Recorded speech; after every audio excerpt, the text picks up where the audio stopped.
अस्सलाम वालेकुम दोस्तों, एक और वीडियो में I welcome all of you. बात करेंगे इस वीडियो में आज EMU BSc कट ऑफ के बारे में। उससे बात करूंगा आपसे फिजिकल साइंस के बारे में। कल मैंने बात की थी आपसे लाइफ साइंस के बारे में। तो कट ऑफ यहाँ पर क्या रह सकती है, पेपर का लेवल दोस्तों मैंने कल वैसे आपसे डिस्कस कर लिया था, लेकिन ये वाला पेपर थोड़ा ज़्यादा मुश्किल हो जाएगा, तो बात करेंगे आपसे इसमें भी डिटेल।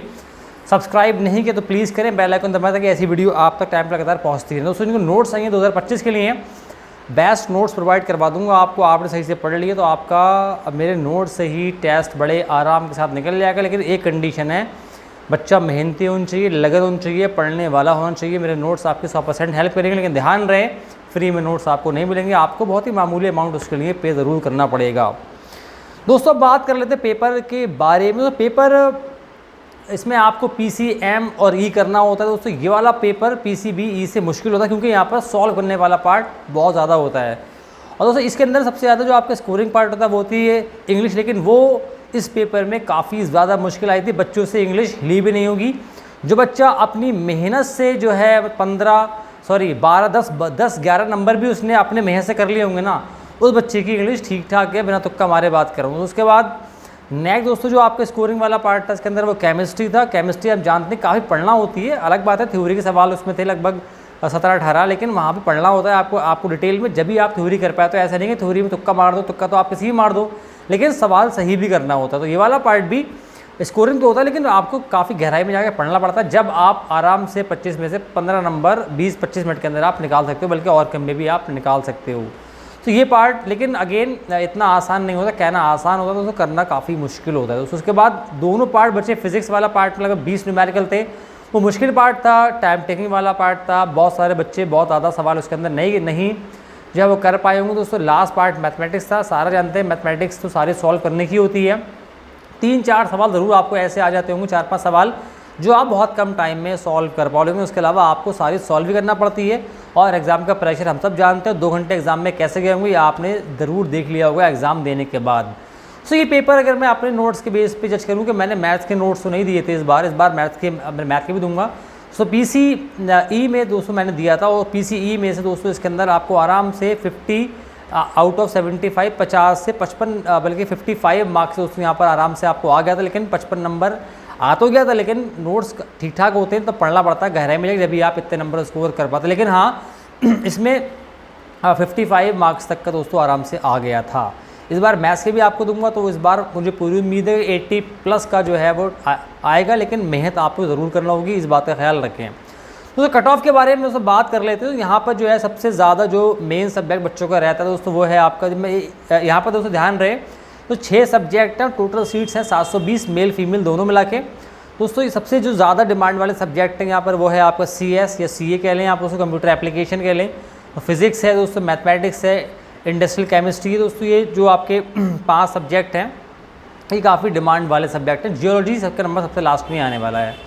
दोस्तों बात कर लेते हैं पेपर का। दोस्तों पेपर देखूँ अगर मैं ओवर, दोस्तों ये पेपर एक टफ साइड वाला पेपर था, क्योंकि यहाँ पर बहुत सारा पार्ट आपको सॉल्व करने का होता है, और जो स्कोरिंग पार्ट था वो भी काफ़ी डिफिकल्ट आया था।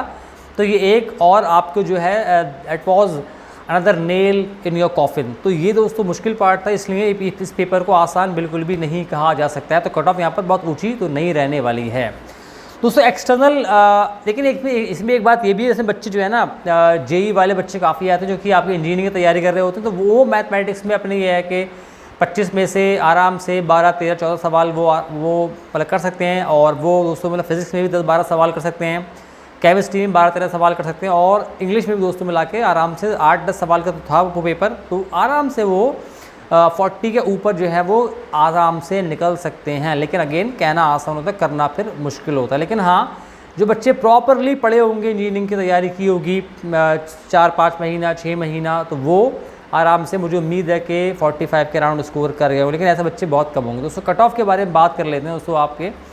तो कट ऑफ दोस्तों मैं बात करूँगा किसी भी सब्जेक्ट के बारे में दोस्तों, यहाँ ये बात आप ख्याल रखें। तो किसी भी सब्जेक्ट में अगर आपको, और जो टॉप सब्जेक्ट है ध्यान रहे आप, जो कि आपके CS वाला कंप्यूटर एप्लीकेशन दोस्तों है, फिजिक्स है, और तो इंडस्ट्रियल केमिस्ट्री है, मैथमेटिक्स है, केमिस्ट्री, ये वाले टॉप 5 सब्जेक्ट हैं। इनमें कट ऑफ जो है थोड़ी ऊँची आप मान सकते हैं। लेकिन जो कट ऑफ रहेगी दोस्तों जनरल एक्सटर्नल के लिए, तो मेरे ख्याल से अगर आपका स्कोर 40 से लेके 42 तक आपने स्कोर कर लिया तो लिस्ट, और ध्यान रहे कट ऑफ का मतलब होता है लिस्ट 1 में जो लोग क्वालिफाई करते हैं, वेटिंग वालों को नहीं होता। बच्चे बहुत कुछ भी कमेंट करते रहते हैं, उनको समझ में नहीं आता है। बाद में वेटिंग से आपका हो जाए वो अलग बात है, लेकिन लिस्ट 1 में जो बच्चे क्वालिफाई करते हैं that is called the real cut off. तो यहाँ मेरे ख्याल से अगर आपका स्कोर 40 से 42 आपने स्कोर कर लिया तो आपको एडमिशन ज़रूर मिल जाएगा। और जो और ऊपर के दोस्तों जो सब्जेक्ट हैं जैसे आप मतलब कंप्यूटर एप्लीकेशन फिजिक्स, तो वहाँ पर आप 2 नंबर और ज़्यादा ही मान लें यार, 43 44 पे आपका दोस्तों निकल सकता है, आपको एडमिशन मिल जाएगा लिस्ट 1 के अंदर। अगर आप जनरल दोस्तों हैं, तो अगर आप ओबीसी हैं तो मेरे ख्याल कट ऑफ दोस्तों ओबीसी में रहने वाली है अराउंड 38 टू मतलब 37 टू 40 के बीच में दोस्तों कट ऑफ रहेगी। इस स्कोर पे आपका नाम लिस्ट 1 में ज़रूर आ जाएगा। सब्जेक्ट क्या मिलेगा दैट इज़ वेरी मतलब डिफिकल्ट टू से, लेकिन जो ऊपर का सब्जेक्ट हैं जो मैंने बताया आपको, उनमें फिर आप जो है 40 तक की उम्मीद करें, उससे कम पे उम्मीद करना ज़रा मेरे ख्याल से बेईमानी होगा।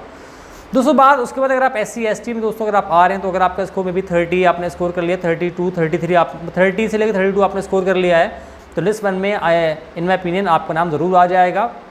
दोस्तों बात करते हैं आपसे इंटरनल। दोस्तों अगर आप इंटरनल हैं दोस्तों, इंटरनल के लिए कट ऑफ दोस्तों मेरे ख्याल से यहाँ जो रह सकती है आपका टॉप जो सब्जेक्ट हैं, अगर आपका स्कोर 30 मे बी 36 टू 38 आपका स्कोर 35 टू 38 आपका स्कोर आएगा तो आपको कोई भी सब्जेक्ट मिल जाएगा मेरे ख्याल से। अगर आपको 37 के अराउंड अगर आपका स्कोर आ गया है तो आपको जो है ऊपर वाला जो सब्जेक्ट हैं वो भी आपको मिल जाएंगे, बल्कि शायद 36 पे भी मिल जाए आपको। लेकिन इसके बीच में दोस्तों रहेगा चाहे टॉप या आपको लास्ट वाला सब्जेक्ट जिसका नाम है जियोलॉजी, तो यहाँ इससे बल्कि शायद एक नंबर और कम भी मान लें आप, तो यहाँ तक आपको मिल जाएगा। अगर आपको टॉप सब्जेक्ट तो शायद 37 के अराउंड आपको स्कोर मिल जाएगा, लेकिन इतने पे आप क्वालिफाई ज़रूर कर जाएंगे। ये काफ़ी कम स्कोर है, बहुत ज़्यादा स्कोर नहीं। कोई बच्चा केमिस्ट्री में 10-12 स्कोर कर जाएगा दोस्तों, उसके बाद 7-8 स्कोर आपका इंग्लिश में कर जाएगा, 10 मैथ में कर जाएगा, 8-9 फिजिक्स में, तो आराम से उसका 35 स्कोर पहुंच जाएगा दोस्तों। इससे कम कट ऑफ दोस्तों मेरे ख्याल से रहना ज़रा मुश्किल है, फिर वेटिंग में आएगा, वहाँ से हो जाए क्लियर, फिर वो एक अलग बात है। तो OBC दोस्तों अगर आप हैं, OBC में दोस्तों इस पेपर के हिसाब से इंटरनल दोस्तों अगर आप हैं, अगर आपका स्कोर 30 मे बी 33 टू 36 अगर आपका स्कोर आएगा तो लिस्ट 1 में आप क्वालिफाई कर जाएंगे। लेकिन अगेन सब्जेक्ट क्या मिलेगा दोस्तों ये कहना बड़ा मुश्किल होता है, लेकिन आप लास्ट मतलब CA शायद मुश्किल हो जाए क्योंकि सीट्स काफ़ी कम है और बहुत सारे बच्चों की चॉइस यही वाली पहली होती है। जो इंजीनियरिंग में जाना चाह रहे होंगे, BTech में उनका मानी हो, तो उनकी पहली चॉइस जो है CSE होने वाली है, तो वो बच्चे यहाँ पर आ जाएंगे। तो मैं समझता हूँ इससे कम पे इतने स्कोर पे ये मिलना मुश्किल है। यहाँ के लिए इंटरनल को भी 35 के ऊपर ही आना पड़ेगा, ये तो 32 तो वो स्कोर है जहाँ पर आपको कोई भी मिल जाएगा दोस्तों। उसके बाद अगर आप इंटरनल होकर तो SC ST दोस्तों में अगर आप आ रहे हैं तो दोस्तों मेरे ख्याल से कट ऑफ यहाँ पर आपके लिए रहेगी 26 टू 29, और इस स्कोर में दोस्तों मैं समझता हूँ आपको कोई भी सब्जेक्ट मिल जाना चाहिए।